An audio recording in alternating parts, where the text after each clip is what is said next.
Una encuesta es un método de investigación que recopila datos de un grupo de personas a través de preguntas, usualmente en forma de cuestionario, para obtener información sobre sus opiniones, actitudes, comportamientos o características. Las encuestas pueden ser cuantitativas, buscando datos a gran escala, o cualitativas, buscando una comprensión más profunda de las respuestas. En El Salvador nos basamos mucho con las encuestas, pero esto únicamente a nivel del gobierno se está haciendo constantemente, cotidianamente, y otros dicen que hasta a diario se realiza. Pero según las encuestas de casas encuestadoras, los números hacia el gobierno no son los mejores. Pueden haber encuestas que contrasten sobre estas opiniones y hay encuestas que son incomprensibles completamente. ¿A usted lo han encuestado en los últimos años? No sé, piénsalo. Buenas noches, soy Francisco Gómez, inmenso el gusto de estar con todos ustedes. Bienvenidos a este espacio originado desde la producción de Mix de Medio para Agape TV, Canal 8 y retransmisión de radio larr.com. Esta noche tengo el gusto que nos acompaña Carlos Araujo, conocedor mucho de las encuestas, analista político y sobre todo un ciudadano salvadoreño que sufre o goza de los beneficios que hay en el país. Fíjese que quería hablar en un inicio de la última encuesta, no hablar específico de la encuesta de la UCA, sino que la incomprensión de algunas láminas cuando a uno o cuando hacen la consulta. Y usted con su experiencia, quisiera que nos explicara. Vimos una lámina donde se le pregunta a la población qué opina o qué tanto conoce de el órgano judicial de la Corte Suprema de Justicia. Cerca de un poco más de un 80% dicen que no saben nada, pero a la hora de evaluarla, la califican bien un 49%. O sea, en esos casos, ¿cómo se toma una encuesta? Lo que pasa es que hay que comprender que cuando se está encuestando a alguien, se le está dando un cuestionario con preguntas secuenciales, ¿verdad? Y que la gente no tiene conocimiento de que le van a preguntar. Entonces la reacción es espontánea, es inmediata. No hay mucho tiempo de racionalizar, ¿verdad?, las preguntas, y ese es el sentido para entender qué es lo que está a flor de piel en la mente de la gente. Pero aquí en El Salvador ya es costumbre de la gente a la hora de hacer una evaluación que es bastante subjetivo. O sea, trata de mayoritariamente, pues de no entrar en una confrontación, en un ataque directo, de forma negativa hacia la institución que se esté evaluando. Y por eso es que muchas veces tú ves en las respuestas que se generan que en el ni bien ni mal, en el no sé, o sea, ahí es donde se va la mayoría de la gente que decide no opinar, entre comillas, ¿verdad? Entonces, no es que sea contradictorio, sino que al final de cuentas es la costumbre que tiene para no dar una opinión al final de cuentas. O sea, por eso es que hay que tener cuidado en cómo preguntar, en cómo redactar las preguntas, en validar inclusive las consultas, porque yo te puedo hacer una pregunta al inicio y sobre el mismo tema te hago una pregunta en medio o te la hago al final para tratar de contrastar, ¿vea? Pero muchas veces la forma hasta de redactar las preguntas o de las opciones que te doy, eso depende mucho de la respuesta que me vaya a dar la gente. Entonces hay que tener mucho cuidado con esa parte, pero en general, Francisco, yo no veo contradicciones en las encuestas.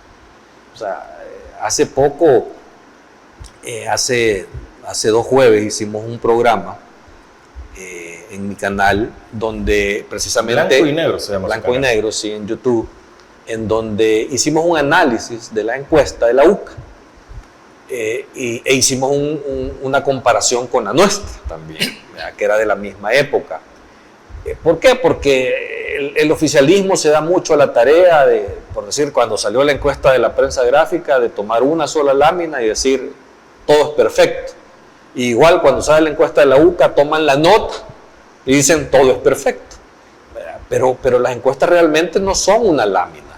O sea, hay que leerlas en su conjunto para entender e interpretar cuál es el sentir de la población. Entonces, nosotros tratamos en esa ocasión de explicar, porque es bien raro, por decirte, ver una nota, inclusive de 7, 8 y pico en el caso del presidente y de 7 y pico en el caso del gobierno del presidente, pero cuando haces otras consultas sobre la evaluación de la capacidad de gestión o cosas por el estilo, la confianza, ya no andan en el 7,8, 7,9, sino que andan en el 60% más o menos, 45, 47%.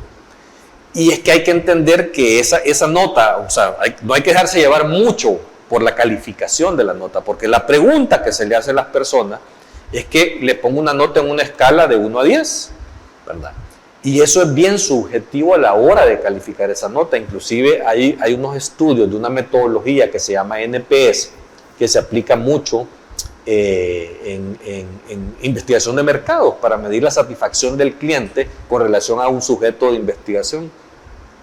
Y ese estudio, esa metodología, te califica a las personas como entre rubros. ¿Verdad? Que mire, si te califican entre 1 y 6, o sea, antes de llegar al 7, la gente está totalmente insatisfecha. Si te califican entre 7 y antes de llegar al 9, la gente está en neutro. O sea, que no te compra del todo el mandado, es una neutralidad. Y así te califica de 9 en adelante, es que la gente está totalmente satisfecha con la evaluación que está haciendo. Entonces, entendiendo ese tipo de metodologías y ya viendo las notas, uno se da cuenta de que una calificación de 8 y pico no es que sea totalmente aceptable. O sea, al final termina siendo neutro, en que la mayoría de la población te dice ni bien ni mal, ¿verdad? No soy cachiporra de ese bien o servicio de esa persona que estoy evaluando, pero tampoco es mal, ¿verdad? Pero eso no significa ese tipo de calificación que está súper bien evaluado, ¿verdad? O sea, el desempeño de esa persona no está siendo totalmente bien evaluado, y ahí eso contrasta, porque en esa encuesta nosotros en el canal hicimos una comparación, inclusive pusimos láminas de otras preguntas que hacía la UCA, en donde medía la satisfacción o insatisfacción con relación, por decirte, a la Asamblea Legislativa. Entonces tú veías que la Asamblea Legislativa estaba insatisfecha un 60%, no me acuerdo el número ahorita, y le ponían calificación de 6 y tanto.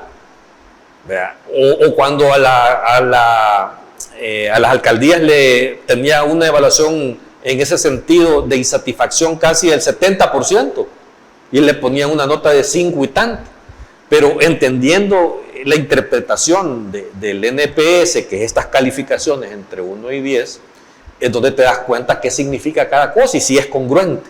O sea, y que incluso era congruente con muchas de las evaluaciones que nosotros hicimos en ese tipo de instituciones, porque en ese programa publicamos la encuesta que hicimos a finales de mayo, donde sí evaluamos alcaldías, evaluamos asamblea, y evaluamos nuevamente la gestión e imagen del presidente, y era muy coincidente con los resultados también de estas respuestas de la UCA. Ahora, Carlos, ¿cómo puede la población expresar de que sí, que el poder lo tiene Nayib Bukele, que de él dependen todos los demás, pero le dan malas calificaciones a los diputados, al órgano judicial, a los alcaldes, pero todos dependen de él?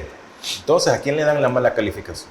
Es que mira, la propaganda, o sea, la gente cuando te va a responder las encuestas, te la responde desde dos ópticas. Una es la realidad que él mismo vive. Cuando tú le preguntas, mire, ¿y cómo le está yendo en su vida, el costo de la vida? Ahí te la va a responder desde su vivencia, porque a él le cuesta, ¿no? O sea, la vida, a él le toca gastar, él toca comprar y ese tipo de cosas. Pero hay otra óptica desde donde él te responde, que tiene que ver con las narrativas impuestas de lo que ve en los medios de comunicación, o que la propaganda puede influenciar, ¿verdad? Entonces, esa otra óptica, cuando yo le pregunto a la gente, mire, ¿y el rumbo del país cómo lo ve? ¿Verdad? Y me dice, muy bien. ¿Por qué? Porque eso no lo está viviendo en términos generales él. pero cuando ve que los medios de comunicación tradicionales, por decirte, casi no ponen nada negativo del gobierno, porque ahí hay una intervención por debajo de la mesa de presionar a los medios, no es que los medios lo hagan por sí mismos, sino que de presionar a los medios para minimizar las críticas, los espacios a los opositores y ese tipo de cosas. Y por el otro lado, la propaganda. El gobierno tiene una propaganda millonaria, en todo lo digital, pero de verdad millonaria, te digo, que al final termina permeando en esta narrativa, termina imponiéndose. Si yo todo el día paso escuchando y viendo que todo es perfecto, todo es perfecto, todo es perfecto, todo es perfecto, y esa situación no la vivo, por decirte, en el caso del seguro social, posiblemente haya alguien que no viva el problema de salud, que no vaya a los hospitales, pero si tú ves la propaganda, te pasa diciendo que es perfecto. Si tú pasas enfrente de un hospital, la fachada es nueva, ¿vea? Por dentro está podrido, ¿vea? Por dentro hay mala atención, por dentro no te dan medicina, pero si yo no soy usuario, ¿vea? Yo veo la fachada y veo la propaganda, entonces eso incide en la respuesta de la gente, porque la respuesta es basada en la percepción. Entonces hay que entender que la gente de alguna manera no es que sea boba, no es que sea tonta, es que es lo que ellos ven, es lo que ellos entienden. Y por eso es importante de que también todos nosotros sigamos tratando de informar a la gente de la realidad que vivimos, ¿verdad? Por un lado, el gobierno quiere vender que todo es perfecto en todos los niveles habidos y por haber, pero sabemos muchos que no es cierto. Entonces hay que seguirlo diciendo, hay que seguirlo comunicando, pero de forma real, sin inventarse nada, ¿verdad? O sea, yo creo que la realidad, al final de cuentas, es lo que va a contrastar la propaganda. Pero si nadie está divulgando la realidad, entonces la gente consume la propaganda, ¿verdad? Que hay que tener cuidado con eso. Bueno, ese es el primer análisis que se da, la primera lectura de Carlos Araujo sobre encuestas. Tenemos varios temas para tocar, pero eso viene después de la pausa. Ya regresamos.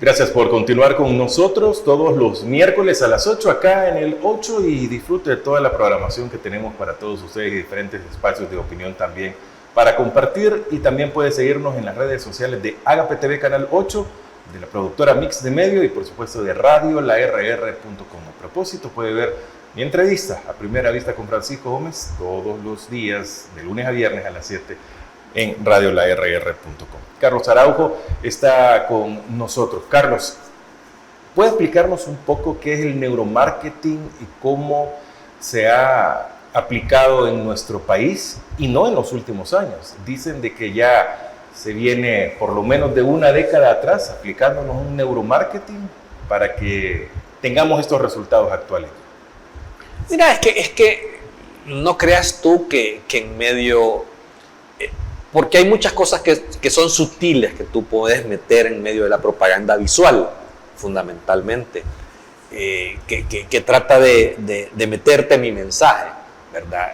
Pero no creas que son tan sofisticados. O sea, la realidad que vivimos está impregnada por lo que te explicaba hace un momento.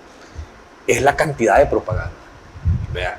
Por un lado, el ruido fuerte que se hace por venderte el país de Disneylandia, y el silenciamiento, que es el contraste de todo lo malo, porque no es que no haya cosas malas, es que el nivel de penetración o de divulgación de las cosas malas es muy bajo, y es muy bajo por el control que el gobierno hace premeditadamente, y que ese cerco mediático que hace el gobierno premeditadamente es lo que hay que romper.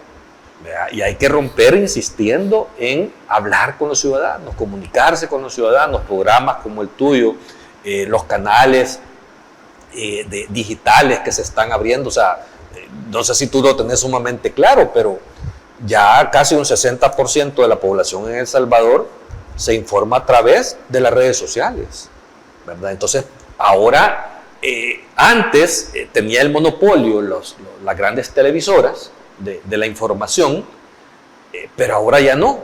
Entonces, por mucho que quiera hacer el gobierno de cerrar el espacio de las televisoras, que lo está haciendo, que lo está presionando, que permanentemente viven diciéndole eso no me gusta, eso cállense, aquí, cosas por el estilo, pero si tú te vas a lo digital, ahí no pueden intervenir.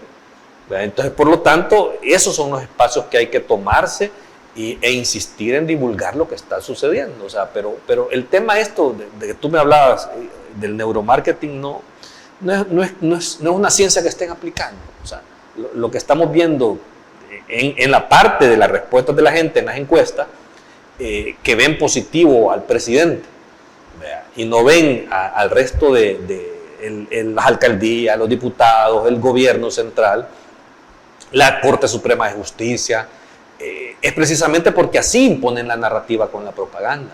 O sea, ellos tratan de aislar siempre al presidente de la República de todo lo malo y ponerlo en todo lo bueno. O sea, que él es el que hace lo bueno. Caso de la niña esta que atropellaron, Ivania Nicole, ¿verdad? En Aguachapán.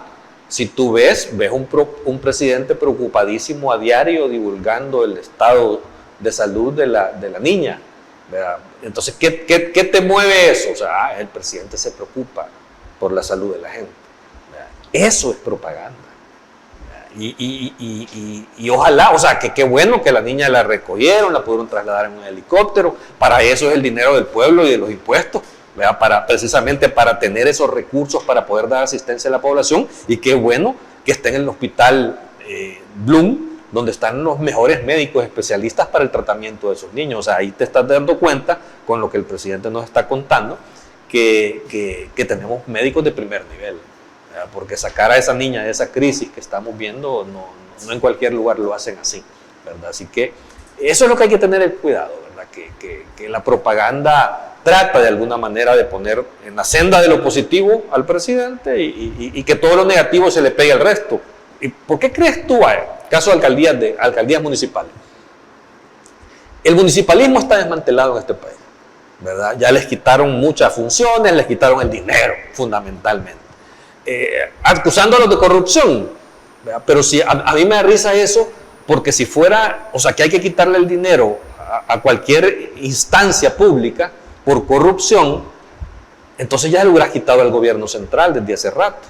Porque si tú sumas los señalamientos de corrupción a las alcaldías, que la ha habido, o sea, nadie dice que no había corrupción, el monto de un periodo de corrupción en las gestiones municipales a nivel nacional no supera la corrupción solo del Ministerio de Agricultura en la pandemia.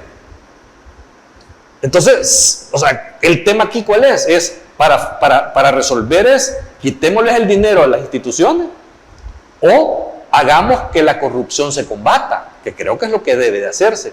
Incluso con esto que han hecho de quitarles los recursos y un montón de competencias, lo que han hecho es abandonar a las comunidades en el interior del país, porque están abandonadas. O sea, la DOM, que es la que ha centralizado a través del Ejecutivo los recursos, se dedica a hacer obras en los grandes centros, en las grandes ciudades, ¿verdad? ¿Por qué? Porque ahí están los votos. Entonces, al final de cuentas, recordemos que ahora la famosa área rural anda alrededor como el 36% de la población. Entonces, ¿dónde están los votos? En el resto. ¿A dónde es que sean esas obras? Si tú te vas al interior, por decirte, vamos a Paneca le han hecho una buena inversión que han dejado bonito el pueblo de Apaneca, pero andate a todos los alrededores de Apaneca y te vas a dar cuenta que las comunidades están abandonadas. Pero como son los menos y son los pobres, no les importa. ¿Por qué? Porque en el otro lado están los votos, ¿verdad? Y es la imagen, ¿verdad? Porque es lo que explota el gobierno, la imagen de este tipo de cosas, es lo que al final de cuentas termina evaluando bien al presidente. Y tú tenés al 100% de los funcionarios, desde el más chiquito hasta el más alto, que cada vez que habla dice, y gracias al presidente Nayib Bukele, o sea, termina imponiendo que cada cosa buena que están vendiendo, quien la está haciendo es el presidente. Y por eso es que su evaluación es muy positiva. Entonces, si silencias las cosas malas y le metes mucha propaganda a lo poco que hace, porque hace poco, ¿verdad? Pero al final de cuentas la gente dice, bueno, eso es lo que hay, y nadie dice nada, ¿verdad? Pero mire, Carlos, acá es el contraste, quizá. Se criticó mucho al gobierno de Salvador Sánchez Serén de que sí hizo, pero no lo comunicó, que se quedaron callados. Y lo contrario, no hace, pero comunica. Claro. Entonces, ¿quién es el bueno y quién? No sé si es de buenos o malos, pero ¿quién hizo, quién no hizo? Pero es que es lo que insisto, o sea, es el nivel de comunicación, ¿verdad? Y aparte, la centralización del poder, ¿verdad? Que ahora, al poder tomarse toda la institucionalidad del país, ya no hay órganos de control que te cuenten las costillas. Escondes toda la información, porque ellos declaran toda la información pública bajo reserva.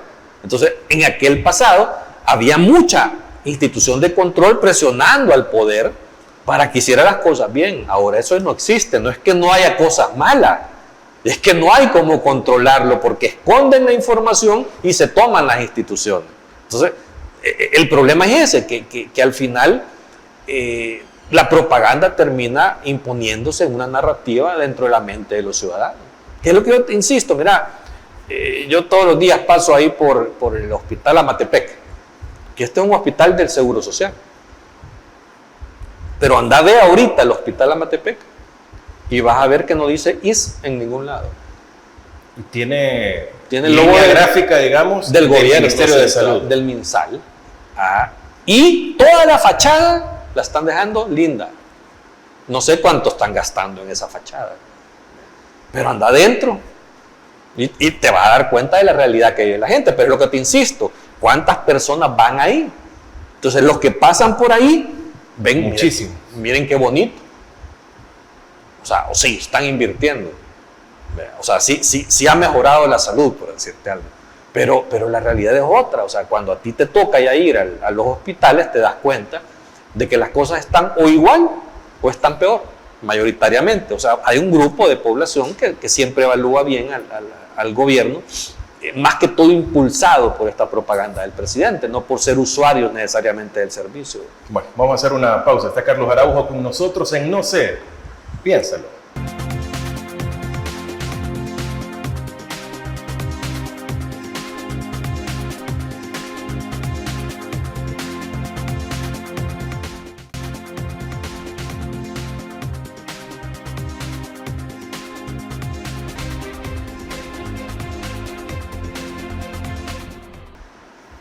Gracias por continuar con nosotros, esperando que ya esté en casa y que pueda estar con su cena, sus alimentos, y si aún no ha llegado, espero que sea pronto.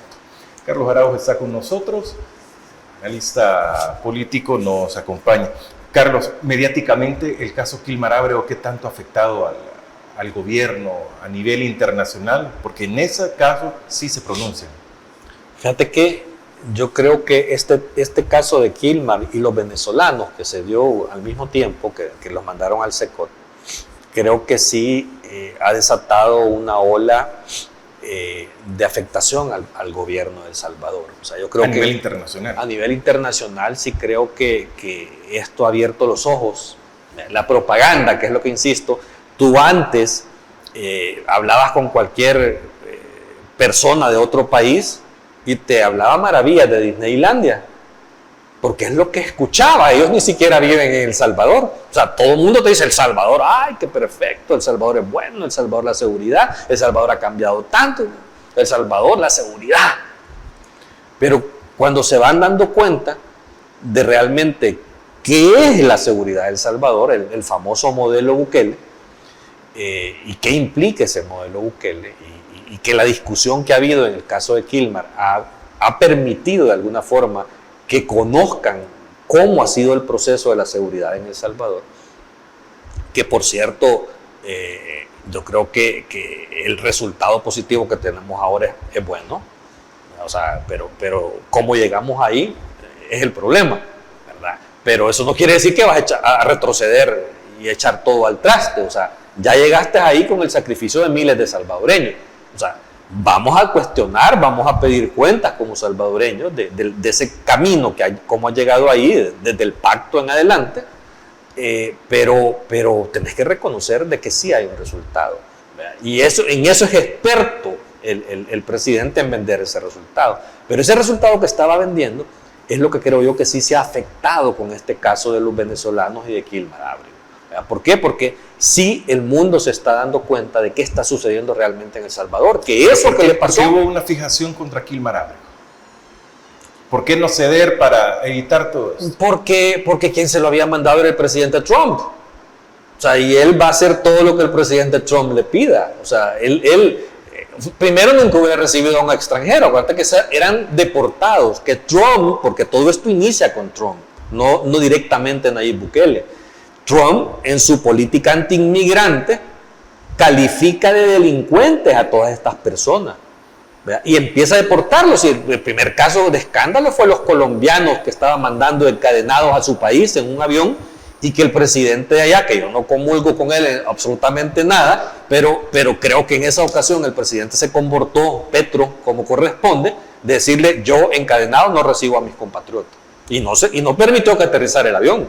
Al final se regresó el avión y mandó sus aviones a traer a esas personas, y nos dimos cuenta en esa ocasión de que hasta familias enteras eran con niños que no eran delincuentes, no habían cometido delitos. Después pasa lo de Kilmar con los venezolanos aquí en El Salvador, en el SECOT, que los califican a los venezolanos como miembros del Tren de Aragua, y terminó siendo una total mentira, que también eran deportados que no habían cometido delitos. Igual es el caso de Kilmar Abrego, que hoy que lo regresaron por la presión del sistema de justicia norteamericano, le inventan otros delitos, y la misma jueza que ha visto la nueva acusación hasta risa le dio los argumentos que presentó el gobierno de Estados Unidos, y no lo suelta porque sabe que Trump en su maldad capaz lo agarra con el ICE y lo deporta a un tercer país para sacárselo de Estados Unidos, porque eso sí lo podía hacer, aunque tenga protección. ¿Verdad? Porque eso están haciendo muchos. No sé si te has dado cuenta que recientemente salvadoreños que están con protección, con procesos de asilo y todo eso, que van a los juzgados, a la salida del juzgado los esperan, los agarran y los deportan. Y están en un proceso. O sea, a Trump eso no le importa. Él está expulsando indocumentados para demostrarle a sus votantes que él está haciendo lo que les prometió. Pero es que les prometió sacar a los delincuentes. Y como a los delincuentes no los encuentra, agarra a los trabajadores, porque la mayoría de gente que estamos hablando, esos colombianos, los venezolanos, estos salvadoreños, son personas que trabajan en los Estados Unidos y que tienen una situación irregular nada más, no son delincuentes. Pero él, en su populismo, está afectando a muchas personas. O sea, ayer o antier le quitó el TPS a los hondureños y a los nicaragüenses. Y el argumento que toma es que su país ya mejoró las condiciones. O sea, a mí eso sí me preocupa, porque El Salvador ha mejorado sus condiciones más que Honduras y más que Nicaragua. O sea, la seguridad es lo que más ha vendido en el mundo, pues. Entonces, si eso es así, entonces ¿qué? ¿Van a deportar a los salvadoreños ya cuando se vence? O sea, el problema es que hasta septiembre del otro año se vence el TPS de los salvadoreños. Y ojalá el presidente de El Salvador haga algo por intervenir, ¿verdad? O sea, que ya sé que se está prestando al juego de Trump, que por lo menos le diga: mira, no me mandes a la gente. O sea, si esa gente, lo que yo no logro entender, que los tepecianos de cualquier país que sean, los que están acogidos al TPS, son de los mejores ciudadanos que existen en los Estados Unidos, porque las reglas del TPS ahí es que si te ponen un ticket por tirarte un semáforo, te quitan el TPS y te deportan.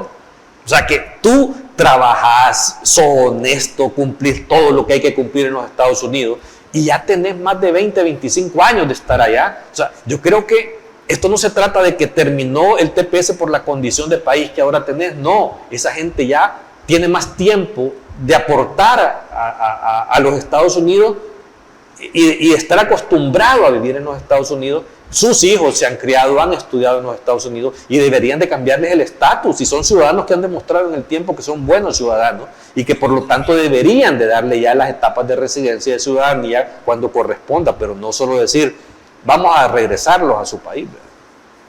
Carlos, la publicidad que se hace en El Salvador como un país de mucho turismo, como un país en desarrollo y tantas cosas, pero ese turismo lo lo reducimos a Surf City, al centro histórico, bueno, a los dos Surf City, al centro histórico y un par de otras ciudades más.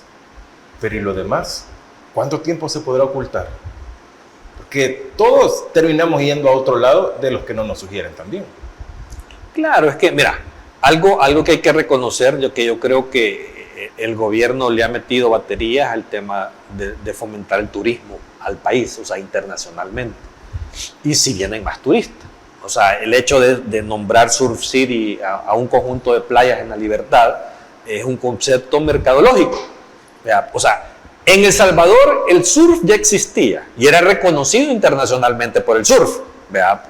Y en la playa del Tunco es... Por las olas que se dan en esa playa. Claro, y eso no es algo que ha creado. No se ha inventado nada. No, él no se lo ha inventado, inclusive. Le pusieron fachada también. Sí, pero yo estoy de acuerdo, porque yo creo que es bueno vender al país de esa forma. O sea, antes, no sé cuánto está ingresando, no me atrevo a decir una cifra en este momento, pero si antes entraban 10 por turismo, hoy posiblemente estén entrando 30 por turismo. O sea, que sí está ingresando más recursos por turismo. ¿Por qué? Porque se le ha metido más al desarrollo de la zona también. Ya era un proyecto que venía desde el pasado, no que se lo inventó Nayib Bukele de entrada, porque si tú ves todo el proyecto de la autopista hacia La Libertad, inclusive el bypass bonito que tenemos, todo eso quedó en ejecución, el bypass incluso quedó en ejecución cuando él recibió por parte del FMLN. Inclusive ya había habido un proyecto de Fomilenio que hacía allá en la playa, en la última, ¿cómo es que se llama la última playa donde va a terminar ahora Surf City? Bueno, una playa que Fomilenio intervino ahí también para meter aguas negras en esa playa. Ahora hay hoteles en esa zona y ya los habían, o sea, pero hay mejor desarrollo. ¿Por qué? Porque se había planeado una autopista desde el puerto hacia esa playa, que es la última playa, donde ahora se va a construir una autopista de 4 carriles y todo ese tipo de cosas. O sea, que ese corredor definitivamente está siendo explotado para turismo y qué bueno, ¿verdad? Pero no hay que olvidar también el turismo interno, porque los salvadoreños como tal no son sujetos de ese turismo. O sea, ese turismo es caro, ese turismo es para atraer internacionales. Y qué bueno que los traigan, ¿verdad? Pero también hay que darles alternativas para que los locales de alguna manera también puedan gozar de este tipo de cosas. Antes la mayoría de la gente decía, me voy a ir al obispo. Ahora yo no sé si está más caro o no está más caro con este concepto de desarrollo que se ha habido, pero siempre hay que cuidar esa parte. Pero yo sí creo, el tema del Surf City 2, creo que ese tramo de calle que es muy pequeño, pero es significativo, ¿verdad? Porque de verdad en ese segmento yo creo que están las mejores playas del país, ¿verdad? En ese segmento del sur, allá en el oriente del país. El oriente de por sí tiene las mejores playas, incluso allá hay playas buenísimas para el surf, en esa zona, en lo que es Punta Mango principalmente. Así que qué bueno que lo hagan, qué bueno que inviertan, pero que no se olviden del resto de la gente, porque parece ser que todo el gran potencial del turismo que el país está metiéndole recursos está pensado para un turista internacional o para aquel turismo local que tiene dinero. Entonces no se olvide del resto de la población, que creo que también es importante. Bueno, vamos a hacer una nueva pausa. Carlos Araujo está con nosotros en No sé, piensa.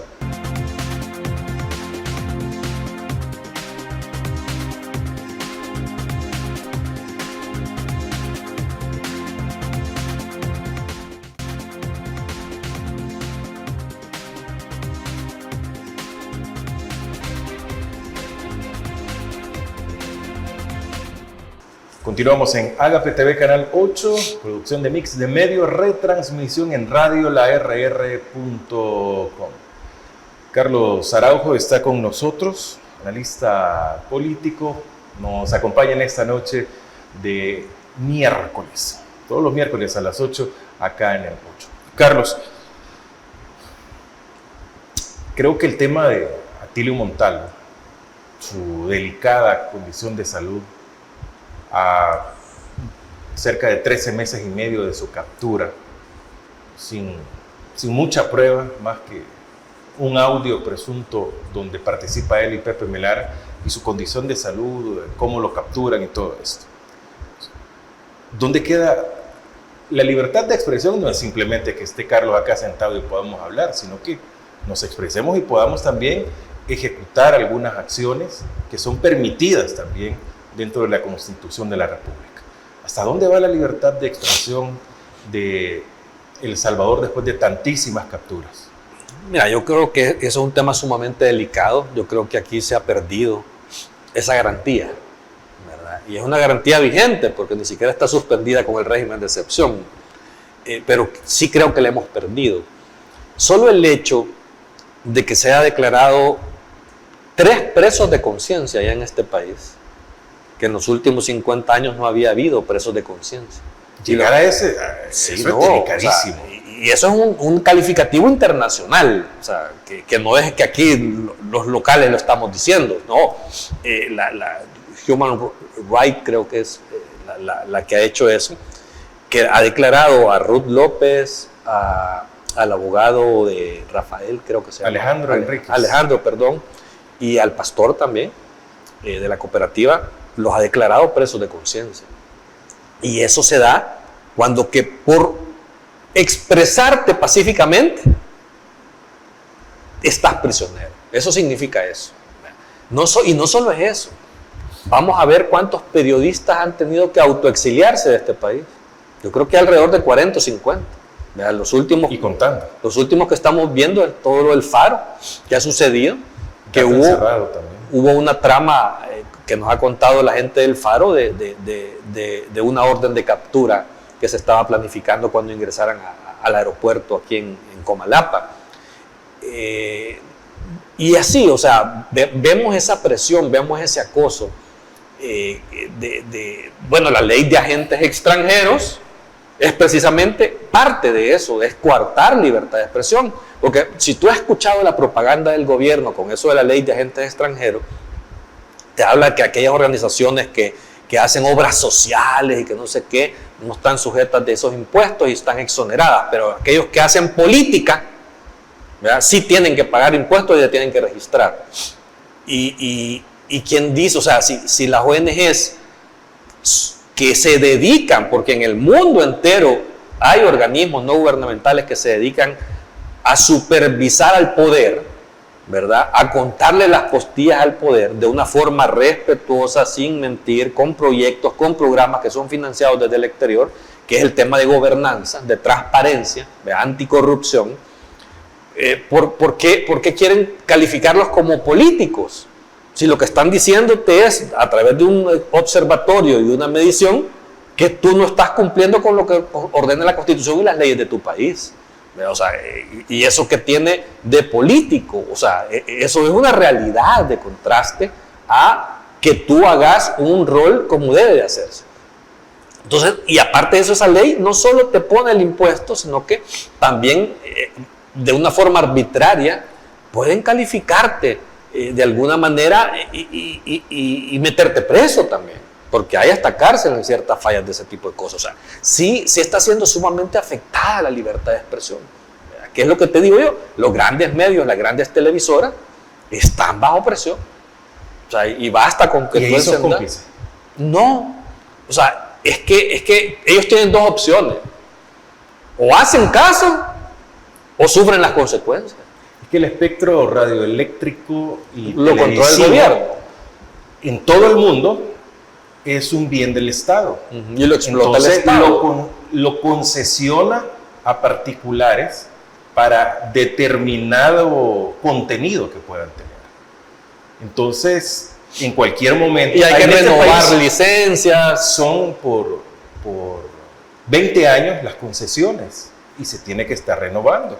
Pero se la pueden quitar, le dan un aviso de una sanción y le pueden cerrar en cualquier momento. Pero usted puede explotar durante 20 años un bien del Estado. Claro, pero no solo es el contenido y la televisora en sí. Estos grupos empresariales tienen otros tipos de empresas, ¿verdad?, que también pueden ser sujetos de presiones políticas por parte del Ejecutivo. Entonces, al final, tratan de acomodarse. O sea, es lo mismo que yo lo he dicho muchas veces, que hay que tener cuidado también, porque yo escucho mucha gente criticando a la NEP, por decirte, ¿verdad? Y hay que entender al sector empresarial. ¿Por qué ese sector empresarial fue, entre comillas, contestatario en la época de Napoleón Duarte, que era presidente? Acuérdate que le hicieron hasta un paro. ¿Por qué hicieron eso? Porque en el país habían garantías que los protegían. ¿Por qué? Porque el presidente puede no gustarle, puede querer hacer algo malo de ellos, pero el sistema de justicia los protegía. Podían abocarse al sistema de justicia para eso. ¿Tú crees que ahora se puede? No. Entonces, al no haber la más mínima garantía, queda bajo la arbitrariedad del único que manda. Entonces, también creo que el sector empresarial, inteligentemente, lo que está haciendo es cuidando. Pero y aquello que dicen, y no solo para la sociedad civil, sino que también puede ser para empresas privadas, pueden unirse y hacer presión. Pues, pero es que aquí la presión, ¿de qué te sirve? O sea, la presión mediática de este tipo de empresas no te mueve a un gobierno autoritario que tiene una alta concentración de poder, que controla todas las instancias. O sea, ¿por qué? Porque a mí me pueden echar el camión con el Ministerio de Hacienda y busco protección y ellos controlan a dónde está la protección, entonces nadie me va a proteger absolutamente de nada. Entonces yo sí creo que de una forma muy inteligente el sector empresarial lo que está haciendo es cuidando, por un lado, los bienes propios de los... Si no me tocan, no digo nada. No necesariamente, es que no solo es cuidar lo propio, es que si tú, porque hay muchos empresarios de estos que pueden agarrar su dinero e irse, y aquí siguen. ¿Vea? ¿Por qué? Porque también quieren al país, porque también les interesa su país, porque también creen que esto va a pasar en algún momento. ¿Vea? Y que hay que estar aquí generando empleo, generando productividad. Imagínate, la mitad de las grandes empresas de este país cierren o se vayan. O sea, ¿no crees tú que los más afectados van a ser los salvadoreños trabajadores? Sí, o sea, hay que tener ese cuidado. O sea, ellos siguen generando actividad económica como sector empresarial. Ellos siguen generando empleo como lo saben hacer muy bien. Entonces, hay que dejarlos ahí. ¿Por qué? Porque si ellos ya se dieron cuenta, que es el tema que a nivel internacional se fijan, ¿por qué crees que no viene la inversión extranjera con la fuerza que debe de venir? Va a venir aquella inversión que tiene el compromiso de protección del Estado. Esa es la que puede venir, pero en la región el que menos inversión tiene es El Salvador, a pesar de tener 3 años de plena seguridad. Entonces, ¿cuál es el problema? El problema es esa falta de seguridad jurídica, esa falta de Estado de Derecho, esa falta de debido proceso en este país, esa incertidumbre política que existe en El Salvador, es lo que no te permite de alguna manera atraer suficiente empresa que venga a generar empleo digno a este país. Y los que ya están aquí, lo que les toca es seguir trabajando, seguir produciendo, seguir generando actividad económica, porque ellos saben los problemas y lo saben muy bien, pero saben que si lo dicen y los hablan, lo que va a hacer es afectar a las empresas que van a terminar cerrando sus operaciones o huyéndose del país.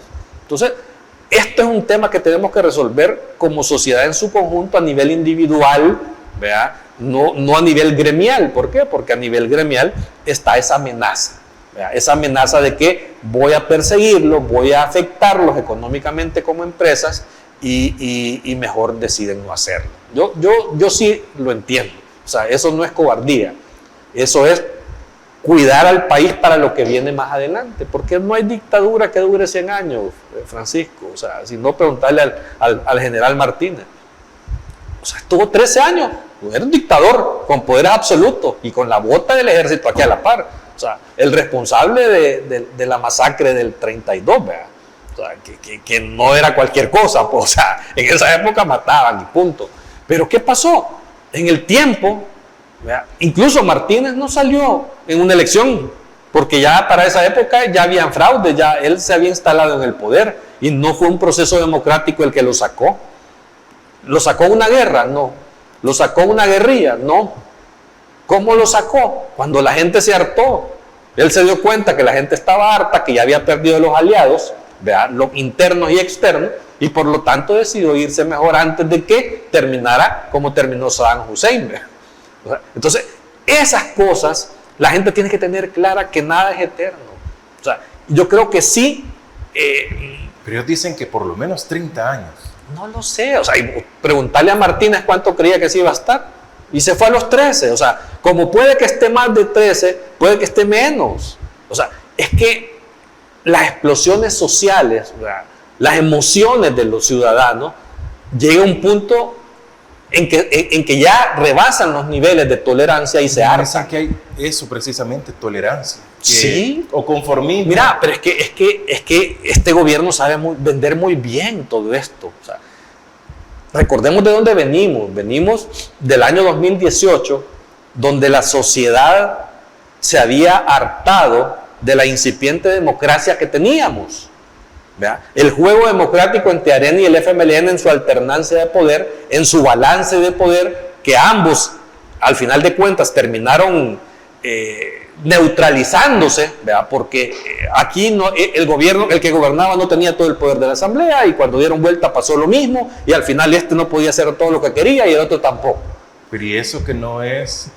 Sí, pero aquí llegó la gente que 30 años después de ese juego democrático, ojo con eso, que no solo está pasando en El Salvador, está pasando en el mundo, las autocracias están creciendo.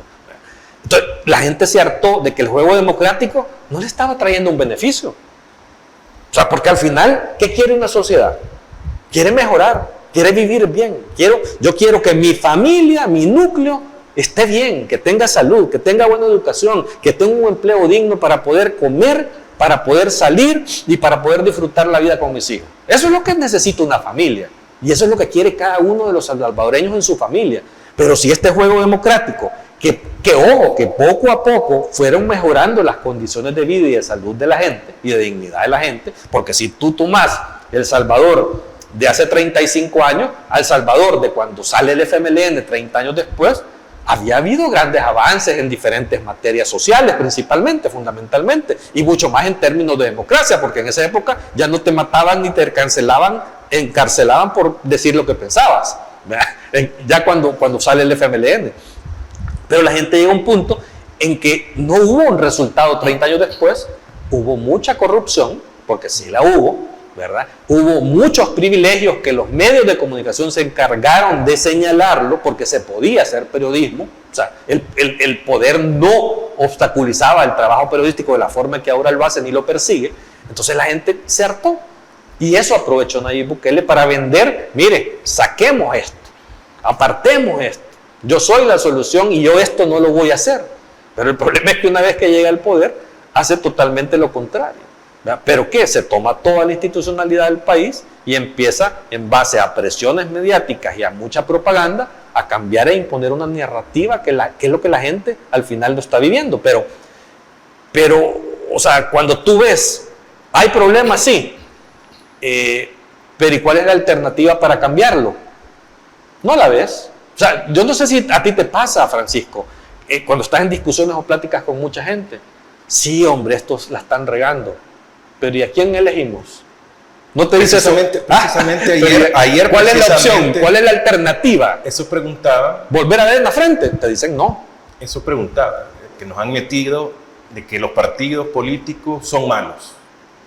No, y los otros dos del pasado tenían sus argumentos suficientes y que no han cambiado para poder decir voy a confiar en ellos. No era opción que cuando a uno le dijeran de que, ¿y por quién voy a votar? O sea, ¿quién es la opción? Y yo les decía, es que no hay una opción real, o sea, decir, es con esto. Entonces, pues sí, pero ahí mencionen cualquier nombre. Ahí les digo, no, es que tampoco sí, y no es la oposición la que va a sacar un nombre. O sea, los liderazgos nacen. Y eso es lo que no hemos visto todavía aquí. Las crisis y las coyunturas crean líderes. O sea, eso pasa aquí en todo el mundo, pasa de esa forma. Aquí lo que tenemos que esperar es que ese liderazgo aparezca, ¿verdad? Pero mientras tanto, hay que seguir generando la condición de ¿qué? De que la gente siga abriendo los ojos y entienda de que necesitamos a alguien que venga a no cometer los errores del pasado, pero tampoco a repetir los graves errores del presente. Porque este presente ha sido peor que este pasado. Lo que pasa es que nos están imponiendo una narrativa con la propaganda y con el control mediático de que todo es bueno, ¿verdad? Y que todo lo demás es malo. O sea, el famoso creemos el enemigo y juguemos al bueno y al malo. O sea, dividamos a la población en que el bueno soy yo y los demás son los la malos. oposición controlada. Ajá, en la oposición. Hacemos una pausa, ya regresamos con la parte final con Carlos Araujo.